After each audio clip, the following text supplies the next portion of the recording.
and I don't know why, to be honest with you. Well, you don't have much knowledge of the fishery. What are you doing where you are? Well, I don't mean to I guess nobody else wants the job. But you look at it logically. I mean, if it's the same type of damage overall that we've seen in LFA 34 and the eastern or the western end of LFA 33, the same type of damage that we see in Sambro, and even 100 kilometers east of Halifax, again, the same type of damage. Keeping in mind I can't explain the 30-fathom rule that you've just introduced. And there's no scallop fishing. The only common factor was the hurricane. It's the only commonality in the damage.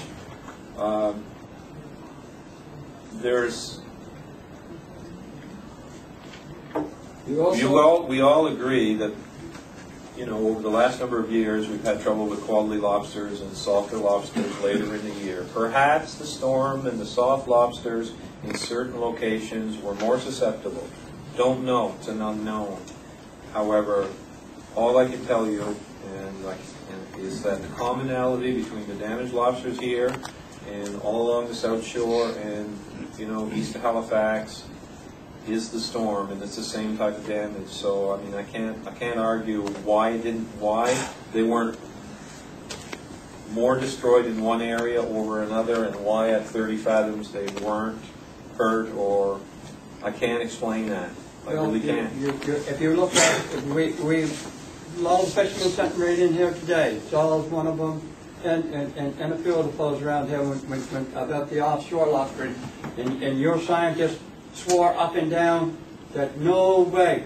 The lobster stock that was in here had nothing to do with the offshore lobster stock, and you started tagging them, and after all the corruption and cover-up, that they did, that they found out that you could tag a lobster back to Seal Island. In a matter of 2 months, you could catch him 80 miles offshore. So who's saying that the lobsters ain't looking for feed and that they travel down along that 30-fathom edge going looking for something to eat after they... Because we all know that if anybody wants to face up to the reality of lobster fishing today, that if you don't stop killing every crab and every natural food there is for him, the only time he gets anything to eat is when we start in the fall of the year and dump bait over for him to feed on. It's the reality of it. I don't know about the migration east to Halifax. I know that there's some in and out migration here. There's a lot of migration. Browns Bank is a significant egg producer for 34. But that perfect storm, that come at the right time of year when the lobsters should have been pretty soft and bumpy. Yeah. We never had a mark on the lobster that year. Right. The lobsters come ashore, not yet, safe so again on the beach. From his body broke? Shrimp? While they come ashore, they was dead. They was running, I can't remember if they was broken up. I know there's lobsters. We drove down on the We beach. never had those smashed up ones in the traps, did we? Sponges. Before the dragon started, we couldn't bail them over traps. After the storm. No sponge left, none. This year or last year or? Within the last 2 weeks. It's been gradually petering everything that's all this year's all. What happens this winter, this lobster season, and we don't have no storms and everything's crushed, like it was last year. What happens if there's no storm this fall, this summer, this fall, so that way again? It's going to be an interesting discussion, sir. I hope it is No now. storm. No storm, interesting discussion. Then you'd You know gotta hope for for a sure. hurricane.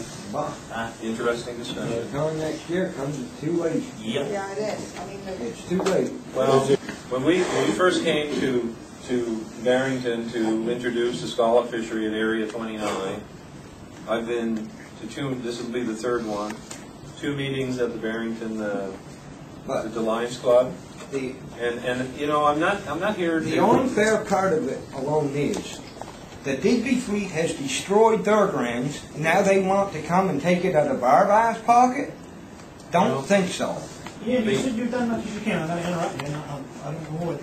There have been no environmental studies on it before they started dragging, and I ain't just. But we don't do that in normal You've done it our on normal. mossing. I'm going to interrupt you again. You've done it Easter, wouldn't let us go mossing. You said That's not that wasn't an environmental study. That was a stock assessment. It's on tape on YouTube. I got you saying it.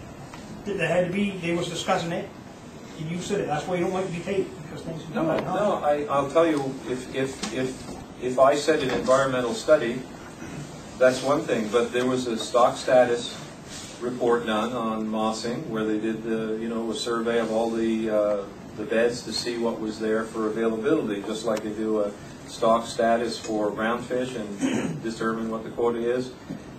There was surveys done for scallops to say, how much the quota will be.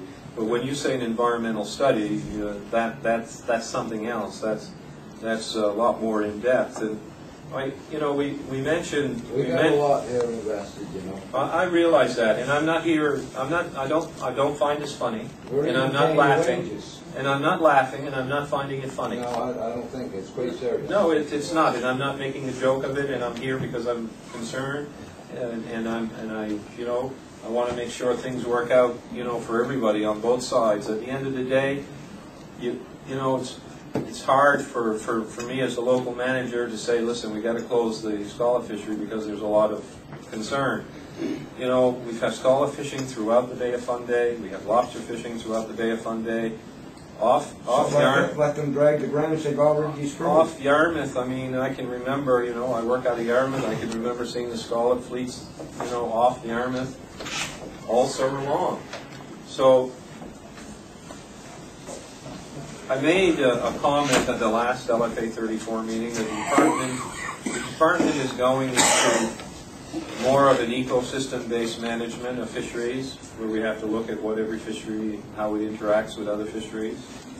And the scallop fishery will be one of them, how they impact and what's the impact the scallop fishery has on sensitive habitat. What we tried to do with the scallop feed is before they came in, and it's, again, I'll go back to the advisory committee. We introduced to the advisory committee the idea that the scallop fleet was coming down here. This is the 9th year they've been here. Or no, it would be 7, 8, 9. They've been here 9 years. No, 9. They were here for two. They were here two years in the late 90s. They were here. So 97 and 99, I think.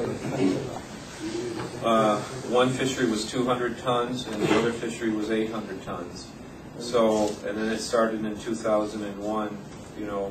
So prior to it becoming an ongoing thing, we spoke with the advisory committee. They weren't very enthusiastic, put it lightly. They had concerns. We made them spend money to map the bottom, to try to delineate where the best scallop grounds were, so they wouldn't have to go around and experiment, I guess, to a certain, they did mapping. The black box. Mapping's another thing that's destroyed us, sorry to interrupt them. Yeah.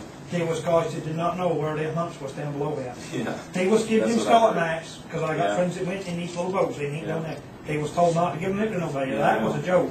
That really hurt us. Yeah, that was unfortunate. Yeah. And there's copyright rules, and all I can say is that I never gave out a map. The black box was a joke. Well, They shot them off. You both knew it. You told them to shut them off. no, we didn't tell them. Oh, no. Babe, no. You let me go to Georgia, shut my black box off. See how long they can tow me in. We wouldn't tell anybody. I'm sorry. I didn't come here to argue. I'm not arguing. I'm just saying, you said black box, but they shut them off. But you said you told them to shut them off. We would never tell them to shut them off. You don't tell them And- Georgia's folks shut theirs off. No, we don't, and we wouldn't tell the They scallop told me fleet. fast, and like, what? And we They wouldn't. remember that was black box, you forgot you where it was. They turned them off, they was towing all night, you didn't even know where the hell they was. Well, we have people fishing in closed areas, just like we have every other fishery. We have people that we end up, finding and charging, and we do our very best to do the enforcement. But just to finish off, the black box, DMP, They're the only scallop fleet in Atlantic Canada that has, mandatory observer coverage. Yes, it's not 100%, but at least it's some observer coverage. I'll get to you.